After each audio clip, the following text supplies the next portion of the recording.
같이 하나님의 말씀 보도록 하겠습니다. 오늘 이 하나님의 말씀 사도행전 19장 23절에서 41절 말씀입니다.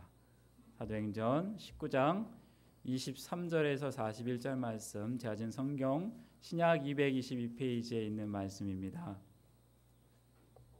사도행전 19장 23절에서 41절 우리 한 절씩 교독하겠습니다. 그때쯤 되어 이 도로 말미암아 적지 않은 소동이 있었으니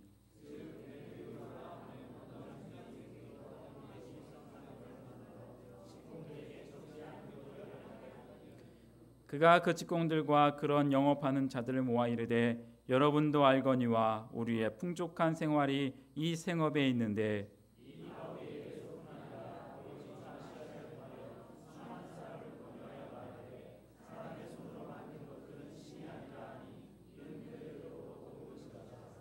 우리의 이 영업이 천하여질 위험이 있을 뿐 아니라 큰 여신 아데미의 신전도 무시당하게 되고 온 아시아와 천하가 위하는 그의 위엄도 떨어질까 하노라 하더라.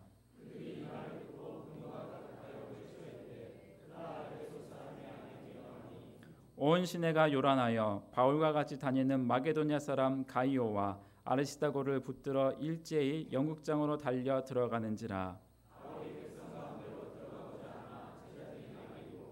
또 아시아 관리 중에 바울의 친구된 어떤 이들이 그에게 통지하여 영국장에 들어가지 말라 권하더라.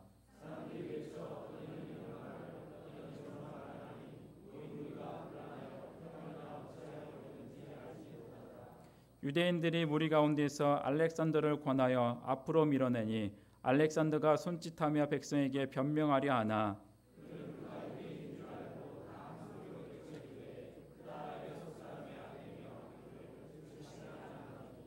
서기장이 무리를 진정시키고 이르되 에베소 사람들아, 에베소시가 큰 아데미와 제우스에게서 내려온 우상의 신전지기가 된 줄을 누가 알지 못하겠느냐.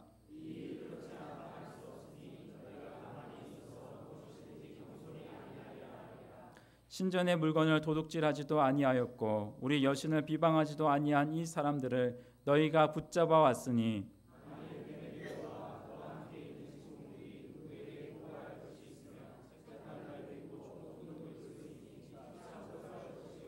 만일 그 외에 무엇을 원하면 정식으로 민회에서 결정할지라.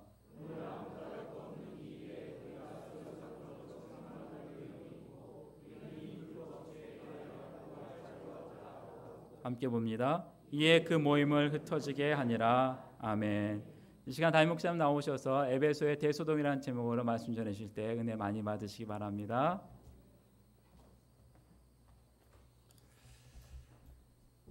사도 바울은 자기의 선교 여행 중에 가장 긴 기간인 3년이라는 기간 동안 에베소에 머물렀습니다. 그래서 우리가 언뜻 생각이 드는 것은 이 에베소가 이전에 다른 지역과는 달리 그래도 좀 견딜만하고 대우가 괜찮고 있을만한 환경이었는가 보다 하는 생각이 듭니다. 그런데 오늘 본문 말씀을 보니까 그렇지가 못했어요. 에베소에서 큰 소동이 일어납니다. 이것을 신학자들이 흔히 에베소의 대소동이라고 부릅니다. 대소동이라고 부를 만큼 큰 소요 사태가 일어났던 것이죠.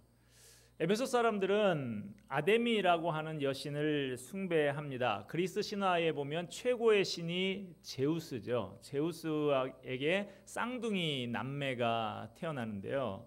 그 아들이 유명한 아폴로 신이고요. 그리고 딸이 아르테미스라고 하는 여신입니다. 로마식으로는 다이애나라고도 부르는 여신이죠. 이 아데미는 인간이나 동물의 생식을 주관하는 여신으로 여겨졌는데 그래서 젖가슴이 12개나 달려 있어요. 괴물이죠, 한마디로 말하면. 아데미 여신은 출생지가 에베소로 알려져 있습니다. 그래서 에베소에는 아테네에 있는 파르테논 신전, 그 유명한 신전보다도 4배나 더 큰 아데미 신전이 있었습니다. 아데미 신전은 너비가 130m, 길이가 68m에다가 20m 높이의 기둥이 127개나 되는 거대한 대리석 건물이었습니다. 고대 세계의 7대 불가사의 건축물 중에 하나라고 이야기를 합니다. 매월 5월이 되면 한 달 동안 에베소에는 아데미 신을 숭배하는 아시아에서 제일 큰 축제가 열립니다. 한 달 내내 축제를 하는 거예요. 5월의 여왕, 메이퀸이라고 하는 말이 여기에서 나왔다 그러죠. 그래서 이 절기를 지키기 위해서 아시아 각국에서 아데미 신을 숭배하는 사람들이 이 신전이 있는 에베소로 많이 몰려오는 것입니다. 자연스럽게 이 지역 경제도 아데미 종교와 맞물려 있게 되었습니다. 세계 각국의 사람들이 매일 신전에 와서 제사를 드렸고, 아데미 신전 주변에는 몰려드는 여행객들을 대상으로 한 음식점, 숙박업소, 또 기념품점, 이런 가게들이 즐비했습니다. 내 돈을 아데미 여신이 지켜줄 것이다 라고 생각하고 돈을 신전에 맡기는 사람들도 많아서 신전 안에 은행이 생기고 금융업이 성행을 했다는 기록이 남아 있습니다. 에베소 사람들은 은으로 만든 작은 아데미 여신상과 그 신상을 보관해두는 함을 만들어서 팔았어요. 우리 왜 요즘에 그 카톨릭 신자들 보면 뭐 조그만 그 마리아상 같은 거 있잖아요. 그런 것들을 만들어서 팔았습니다.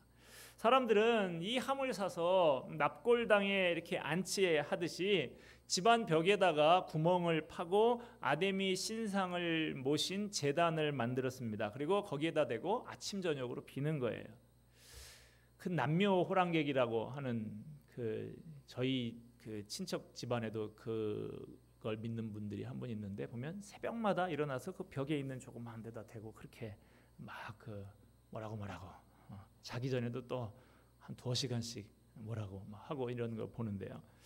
이게 그 당시에 이 아데미 신을 이런 식으로 숭배하는 것이 에베소를 중심으로 한 전 로마 문화권의 사람들에게서 흔히 볼 수 있었던 모습이었던 것입니다.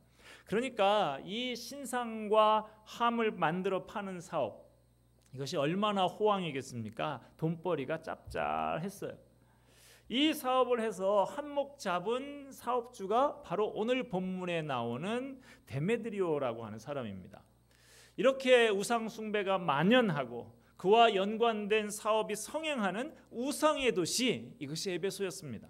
그런 우상의 도시 한복판에 사도 바울이 복음을 들고 들어간 거예요. 고린도전서에는, 이 고린도전서라는 성경은 바울이 에베소에 머물면서 고린도 교회의 성도들에게 쓴 편지인데요. 그 편지 16장 8절 9절 말씀에 보면 바울이 이렇게 말을 합니다. 내가 오순절까지 에베소에 머물려 함은 내게 광대하고 유효한 문이 열렸으나 대적하는 자가 많음이라. 우상 종교가 만연하고 우상 종교에 기대서 먹고 사는 에베소, 우리로 치면 불국사 앞동네나 아니면 뭐 해인사 앞동네나 뭐 그런 정도 되는 곳이라고 할 수 있습니다. 여러분, 불국사 앞이나 해인사 앞동네에 가서 전도하면 전도가 잘 되겠어요? 매 맞기가 쉬워요. 제가 예전에 저 장충동 쪽에 살 때 그 건너편에 있는 동국대학교 들어가서 전하다가 중들이 막 몽둥이 들고 조계사의 본산 같은 곳에 와서 이 녀석들이 뭐 하는 짓이냐 막 이랬던 적도 있어요. 여러분, 어찌 보면 참 이 도시는 참 절망적인 도시다, 이렇게 우상 숭배나 하다 끝나겠구나, 이런 도시로 생각할 수 있습니다. 그런데 그런 에베소를 바라보는 사도 바울은 시각이 다릅니다.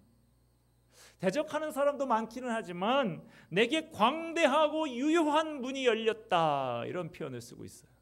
선교적인 관점에서 보면 이곳 에베소는 세계 각국에서 사람들이 몰려드는 도시입니다. 그러니까 굳이 이 선교사 바울이 이 나라 저 나라 각국으로 돌아다니지 않아도 여러 나라 사람들에게 복음을 전할 기회가 아주 많은 도시다, 이 말이에요. 광대하고 유효한 기회가 열렸다. 예전에 어떤 책에서 이런 이야기를 읽었습니다. 어느 신발 회사에서 새로운 시장을 개척하기 위해서 저 해외로, 아프리카로 직원들을 파견을 했습니다. 파견된 곳은 아프리카의 오지였어요. 직원이 그곳에 가서 보니까 그곳 사람들은 신을 신지 않고 맨발로 다니는 거예요. 그래서 본사에다 보고서를 올립니다. 이곳은 아무도 신발을 신지 않고 다니는 곳입니다. 그러니 여기에서 우리 회사 신발을 판다 전혀 불가능한 일입니다. 그런데 또 다른 직원이 그곳에 가서 보고 이런 보고서를 올립니다. 이것은 아직 아무도 신발을 신지 않습니다. 그러니까 우리가 이 사람들에게 신발을 신는 것의 장점을 알려주고 신발을 신는 문화를 만들어 나간다고 하면 이곳에 어마어마한 시장이 열려 있는 것입니다. 이것은 무궁무진한 가능성이 있는 시장입니다. 똑같은 장소에 가서 똑같이 신발 신지 않는 사람들을 바라봤지만 그 바라보는 관점에 따라서 그것은 전혀 다른 것으로 보였다 하는 것입니다. 에베소도 마찬가지예요. 어떤 사람에게는 이 에베소가 우상 숭배로 만연한 타락한 도시요 복음을 전하기 대단히 어려운 도시로 보였겠습니다마는 바울의 시각으로 볼 때는 복음 전파의 가능성이 무궁무진한 기회의 도시로 보였다 하는 것입니다. 이제 다음 주면 추석 명절인데요. 오랜만에 자주 보지 못했던 가족들과 친척들을 많이 만나시게 되겠죠. 그런데 만나는 사람 중에 내 마음에 쏙 드는 사람들만 있는 것은 아니죠. 그 중에는 만나면 영 껄끄럽고 마음이 불편한 사람들, 그런 사람들도 만나게 됩니다. 여성들 같은 경우에는 명절 증후군이라고 그래서 명절 일주일 전부터 스트레스가 쌓이기 시작을 합니다. 그래서 또 명절을 지나고 나면 후유증에 시달리는 경우도 많이 있지요. 이런 분들에게 오늘 본문에 바울이 갖는 마음 자세, 이런 마음 자세를 한번 가져보라고 권해드리고 싶습니다. 이런 명절이야말로 믿지 않는 가족이나 친척들에게 예수 믿는 가정의 행복한 모습이 어떤 것인가라는 것을 보여주면서 복음을 소개하고 그들이 영원한 생명을 얻게 하는 절호의 기회가 되는 것이죠. 바울식으로 말하면 하나님이 내게 주신 광대하고 유효한 문이 열리는 기회다라고 하는 것입니다. 내가 그들을 일일이 찾아가서 전도하는 것이 여간 어려운 일이 아니죠. 그런데 그 사람들이 제 발로 찾아와서 내 앞에 와서 앉아 있잖아요. 얼마나 좋은 기회가 됩니까? 하나님께서 우리에게 주신 추석 명절 앉아서 고스톱만 치고 육신의 선물 그냥 과일이나 고기나 끊어가지고 가시고 끝나는 것이 아니라 영적인 선물을 주고받는 아주 아름답고 귀한 명절로 삼으시기를 바랍니다. 오늘 말씀을 듣고 명절을 맞는 새로운 마음을 좀 가질 수 있으면 좋겠어요. 부침개 하나 부치고 상을 한번 차리더라도 한 영혼을 얻는 기회다라고 하는 마음으로 그렇게 대하시기를 바랍니다. 자, 이제 본문으로 다시 돌아가서요. 에베소에서 벌어진 소동을 좀 자세히 살펴보도록 하겠습니다. 23절에서 25절의 말씀입니다. 그때쯤 되어 이 도로 말미암아 적지 않은 소동이 있었으니 즉 데메드리오라 하는 어떤 은장색이 은으로 아데미의 신상 모형을 만들어 직공들에게 적지 않은 벌이를 하게 하더니 그가 그 직공들과 그러한 영업하는 자들을 모아 이르되 여러분도 알거니와 우리의 풍족한 생활이 이 생업에 있는데. 여기 등장하는 데메드리오라고 하는 사람, 요즘으로 말하면 에베소 상인회, 에베소 상가 번영회 회장 이 정도 되는 사람입니다. 에베소의 그 아데미 신전에 아까도 말씀드렸듯이 숙박업소, 음식점, 기념품점 이런 것들이 쫙 그렇게 많은 관광객들을 노리고 많이 이렇게 서 있었는데 이 아데미 신전상가 상인회 회장 정도 되는 사람이에요. 이 데메드리오가 말하기를 여러분도 알거니와 우리의 풍족한 생활이 이 생업에 있는데 그랬어요. 거기 모인 사람들이 다들 이 아데미 숭배와 관련된 사업을 하면서 거기에서 경제적인 유익을 얻으면서 풍족한 생활을 누리고 살았다는 것입니다. 그런데요, 이 목 좋은 상가에 경기가 예전 같지가 않은 거예요. 매상이 예전 같지가 않고 갈수록 줄어듭니다. 그래서 이 상인회장 데메드리오가 최근에 매상이 부쩍 줄어든 원인을 분석을 해본 것입니다. 그 사정을 알아보니까 몇 해 전부터 어떤 이상한 사람 하나가 이 에베소에 들어온 거예요. 그 사람은 바울이라고 하는 사람인데 그 사람이 와서 두란노 소원이라고 하는 곳에서 전혀 듣도 보도 못한 이상한 사상을 가르쳤다는 것이죠. 그런데 그 가르침을 받은 사람들이 그냥 듣고만 마는 것이 아니라 그 말씀에 감동을 받고 자신들이 이제까지 살아왔던 삶을 바꾸기 시작했다는 것입니다. 본문 23절에 보면 이 도로 말미암아 그럽니다.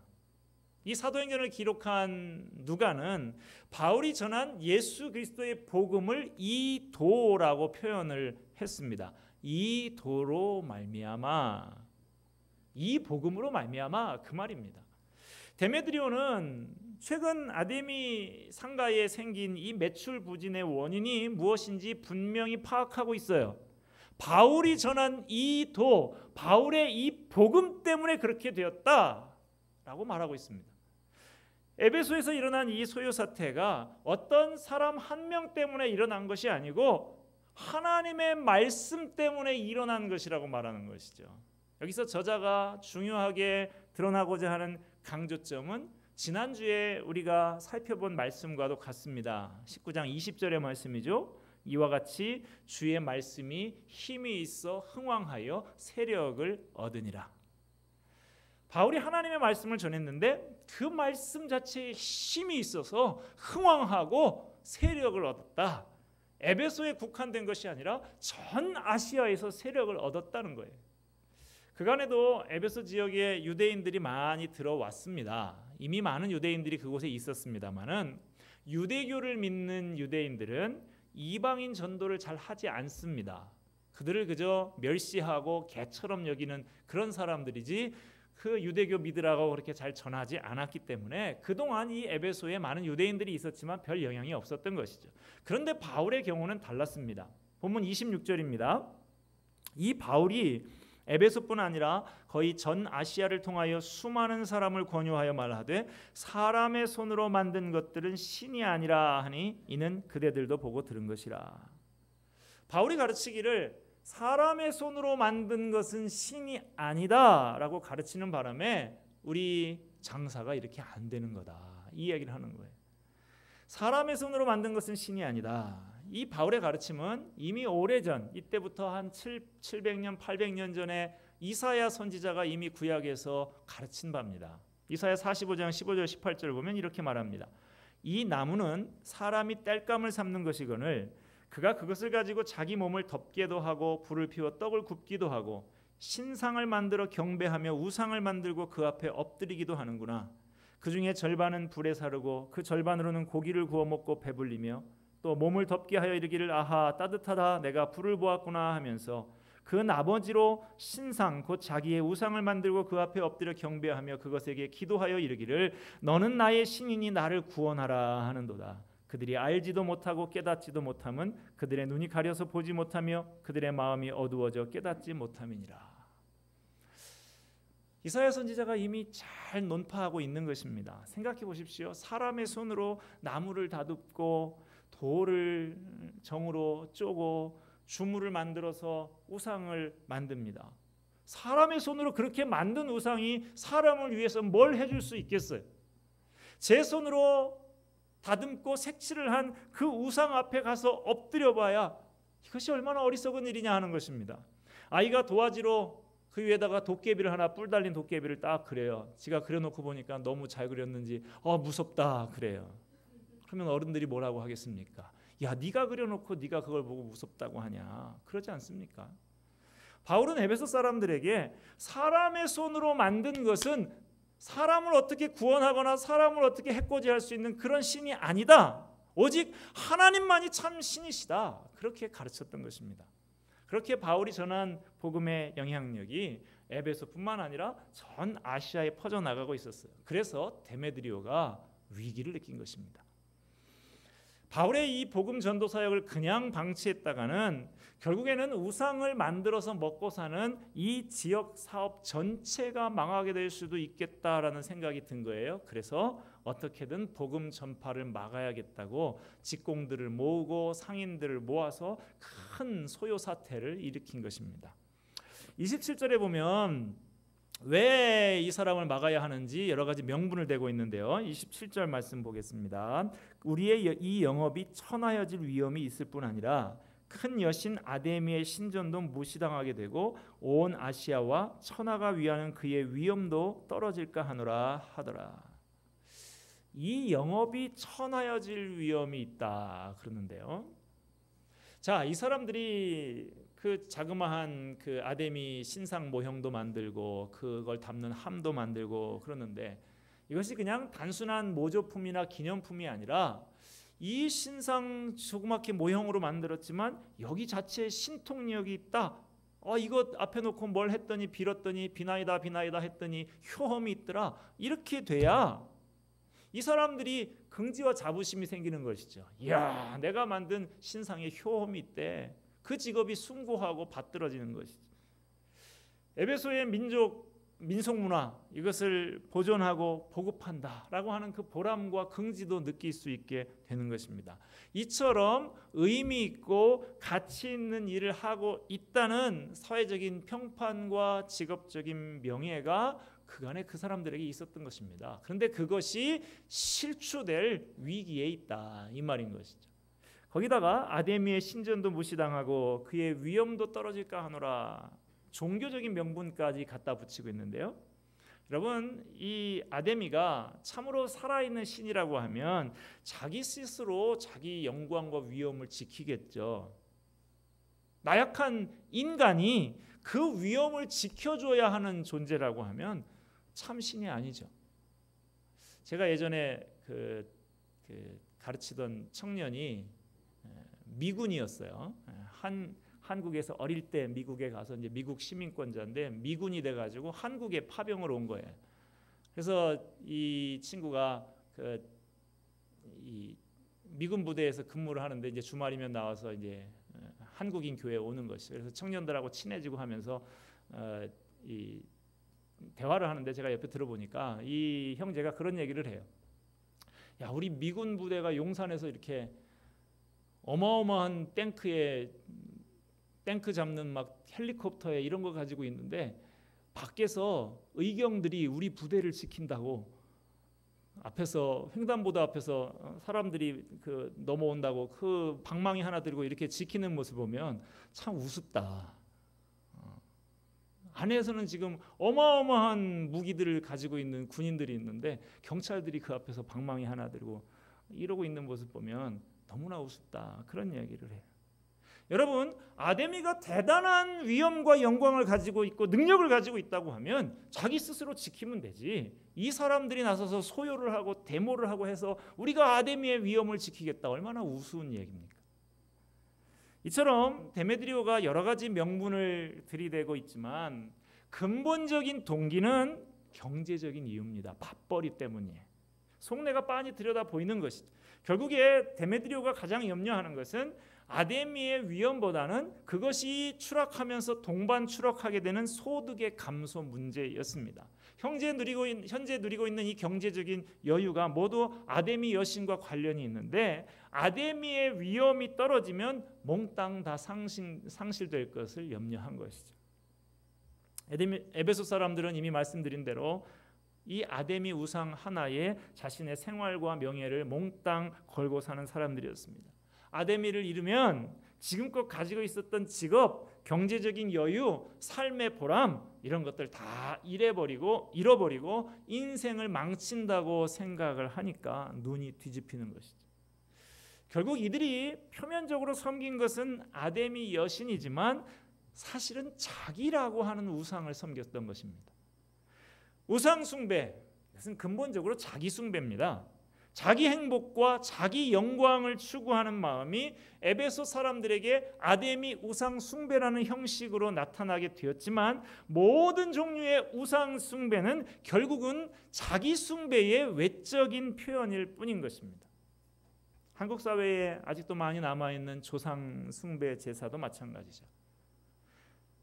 우리가 살아계신 부모님은 존경하고 최선을 다해서 섬기고 절도 하고 그렇게 해야 되지만 죽은 조상에게 상처로 놓고 절한다고 해서 죽은 조상들이 와서 먹는 것 아니죠. 다 자기가 먹자고 상 차리는 것 아닙니까? 이렇게 해서라도 어떻게 해서라도 죽은 조상의 힘이라도 빌릴 수 있다면 빌려서 결국엔 내가 잘 되고 내가 높아지고 싶다는 자기 사랑, 자기 숭배 의식이 발현되는 것이 바로 조상 숭배 제사라고 하는 미신적인 의식인 것이죠. 예전에 제가 어릴 때도 저도 동네에 굿하는 거 이렇게 한번 봤는데요. 무당이 그래요. 조상 귀신이 지금 이 앞에 와 있는데 이 자식들이 제사를 제대로 안 지내줘서 배가 고프다고 그런다. 상 차려라. 밥값 내놔라. 뭐 이런 소리 하더라고요. 사실은 지가 챙길 거면서. 사람이 1년에 한 번 조상 제사 치르는 그 제사밥 얻어 먹어야만 허기진 배를 채울 수 있는 그런 무력한 존재가 우리에게 무엇을 해줄 수 있습니까? 뭘 기대할 수 있습니까? 여러분, 우리의 부모님들, 그렇게 우리를 사랑하고 우리를 위해서 헌신하고 희생했던 그 부모님들이 밥 한 그릇 안 챙겨준다고 삐쳐서 후손들이나 해코지나 하는 그런 존재들입니까? 자기는 배가 고파도 자식들 먹는 걸 보면 어여 먹어라, 나는 이미 배가 부르다 라고 하는 분들이 우리의 부모님들 아니든가요? 자, 데메드리오의 선동을 받은 에베소 사람들이 어떻게 하고 있는지 살펴보십시다. 29절에서 32절 말씀 보면 온 시내가 요란하여 바울과 같이 다니는 마게도냐 사람 가이오와 아리스다고를 붙들어 일제히 연극장으로 달려 들어가는지라. 바울이 백성 가운데로 들어가고자 하나 제자들이 말리고 또 아시아 관리 중에 바울의 친구된 어떤 이들이 그에게 통지하여 연극장에 들어가지 말라 권하더라. 사람들이 외쳐 어떤 이는 이런 말을 어떤 이는 저런 말을 하니 모인 무리가 분란하여 태반이나 어찌하여 모였는지 알지 못하더라. 고고학자들의 발굴 결과에 의하면 그 당시 에베소에는 2만 5천 명을 수용할 수 있는 야외 극장이 있었다고 합니다. 말이 극장이지 굉장히 큰 경기장 같은 거예요. 이 데메드리오의 선동을 받은 사람들이 이 큰 극장, 저 그 고척동에 지금 뭐 야구장 하나 만들었다고 그러더라고요. 돔구장, 그 한국에서 최초로 만든 돔 야구장이라 그러는데 그게 18,000석이랍니다. 근데 이 극장은 25,000석이에요. 이 큰 극장으로 바울과 같이 다니는 가이오와 아리스다고를 붙들어서 몰려 들어갑니다. 32절에 보면 소동에 가담했던 사람들 중에 태반이 자기들이 지금 여기에 왜 모였는지도 잘 모른다 그랬어요. 많은 군중들이 이유도 모른 채 그저 분위기에 휩쓸려서 군중 심리로 이 자리에 모여 있다는 것입니다. 바울도 그들을 따라 들어가려고 했습니다마는 군중 심리에 빠져서 골기하고 있는 이 성난 군중들 속으로 들어갔다가 무슨 봉변을 당하려고 그러냐 하면서 바울의 제자들과 잘 아는 친구들이 바울을 뜯어 말립니다.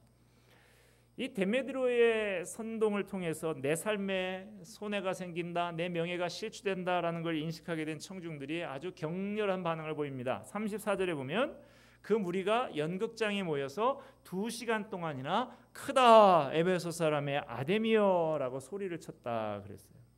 여러분, 이 장면을 뭘 생각하시면 되냐면 저 북한의 김일성이나 김정일이나 요즘에 김정은이가 많은 궁중들 앞에 쫙 입장할 때 보면 어떻게 합니까, 여러분?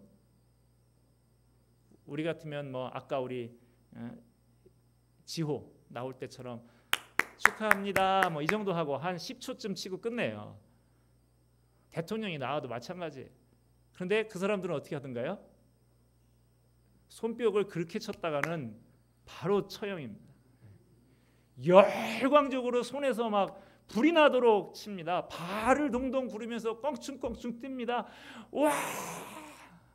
소리를 고래고래 지릅니다. 보통은 그럴 때 이제 그 최고 지도자가 올라와서 이렇게 하면 우리 같으면 딱 이제 그쳐요. 근데 그 사람들은 이렇게 하면 더 열광적으로 칩니다. 그러면 그때 가서 착 하면 쫙 끝이는 거예요. 여러분, 지금 그 장면 보면 간혹 보면 어떤 사람들 막 울더라고요. 막 울어요. 어떤 사람은 너무 좋아서 까무러쳐 기절도 하는 사람이 있다 그래요. 지금 데메드리오의 선동을 받고 이성을 잃은 이 에베소 군중들의 모습이 딱 그 지금 북한의 모습과 비슷한 것입니다. 그런 광란의 집회를 2시간 동안이나 했다. 아데미요 아데미요 하면서 외치면서 2만 5천 명 모이는 극장에서 2시간 동안 그 광란의 집회가 있었던 거예요. 그 군중들 앞에 로마 행정관이 나섭니다. 그러면서 하는 말이, 이 사람들이 무슨 도둑질을 했냐? 도둑질을 한 것도 아니고, 그렇다고 해서 당신들이 섬기는 여신을 비방한 것도 아닌 사람들을 이렇게 강제로 붙잡아다가 이렇게 집회하는 거, 이거 불법 집회다라고 이야기를 합니다. 그러면서 계속 이렇게 불법 집회를 이어나가고 소요 사태를 일으키면 로마 당국으로부터 엄중한 문책을 받을 수 있다고 경고를 하면서 이 군중들을 설득하고 해산을 시키는 걸 볼 수가 있어요. 이 사람들이 막상 그렇게 광분하다가도 자기 안전이 위협받는다, 이 소리를 들으니까 얼른 발을 빼고 해산했다라고 하는 이야기입니다. 자기 안전을 추구하기 좋아하는 사실은 이 서기장, 이 로마 행정관도 마찬가지죠. 그리고 거기 모인 군중들도 마찬가지입니다. 하나님께서 이 사람들의 심리를 이용해서 진리를 대적하고 걸기하던 무리들의 소요를 진정시켜 주셨다 하는 것입니다. 그런데 여러분, 이 서기장이 했던 말을 통해서 우리는 바울과 그로부터 가르침을 받은 그 초대교회 그리스도인들이 어떤 태도로 이 사람들에게 복음을 전했는가 하는 것을 잘 알 수가 있습니다. 37절에 보면 이 사람들은 신전의 물건을 도둑질하지도 아니하였고 우리 여신을 비방하지도 않았다 그럽니다. 바울과 당시의 그리스도인들은 사람의 손으로 만든 그 아데미 여신은 참 신이 아니고 아데미를 섬기는 사람들의 행위가 우상 숭배인 줄은 잘 알았습니다. 그렇지만 그들의 정서적인 반감을 사서 그들과 부딪히는 그런 일들을 하지 않았다는 거예요. 예전에 우리나라에서 가끔 일어나서 사람들에게 좀 지탄을 받았던 일들이 있죠. 밤새 단군상을 세워놨는데 그 단군상 목이 댕강 부러지는 일이 생기고, 장승에다가 기름 붓고 불 지르고, 절에 가서 탑돌이 하면서 기타 치면서 찬송가 부르고 통성기도 하고, 뭐 이래가지고 사람들이 너무한다, 이런 소리들을 한 기억들이 있으실 겁니다. 바울과 초대교회 그리스도인들은 그렇게 하지 않았다는 거예요.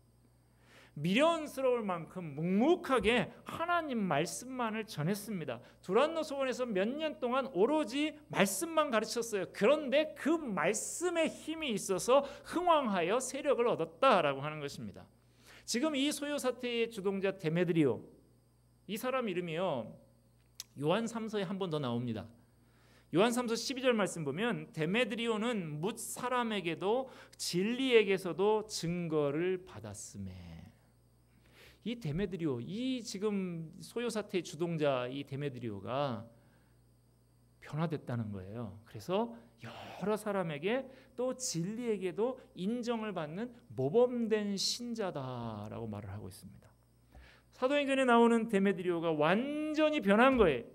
군중들을 선동해서 소요 사태를 일으키면서 믿는 사람들을 위협했던 그가 아마 나중에 회개하고 교회에 들어와서 충성된 인물이 된 것으로 보입니다. 하나님의 말씀이 그를 변화시키셨던 것이죠. 이번 추석 명절에 믿지 않는 가족들, 친지들에게 나아가는 여러분, 그 사람들의 생각이 참 어리석어 보여도, 그들의 하는 행동이 참 쓸데없어 보여도 그분들하고 논쟁하면서 다투지 마시기 바랍니다. 그냥 내가 아는 말씀만 이야기하고 내가 경험한 하나님의 은혜만 이야기하고 오세요.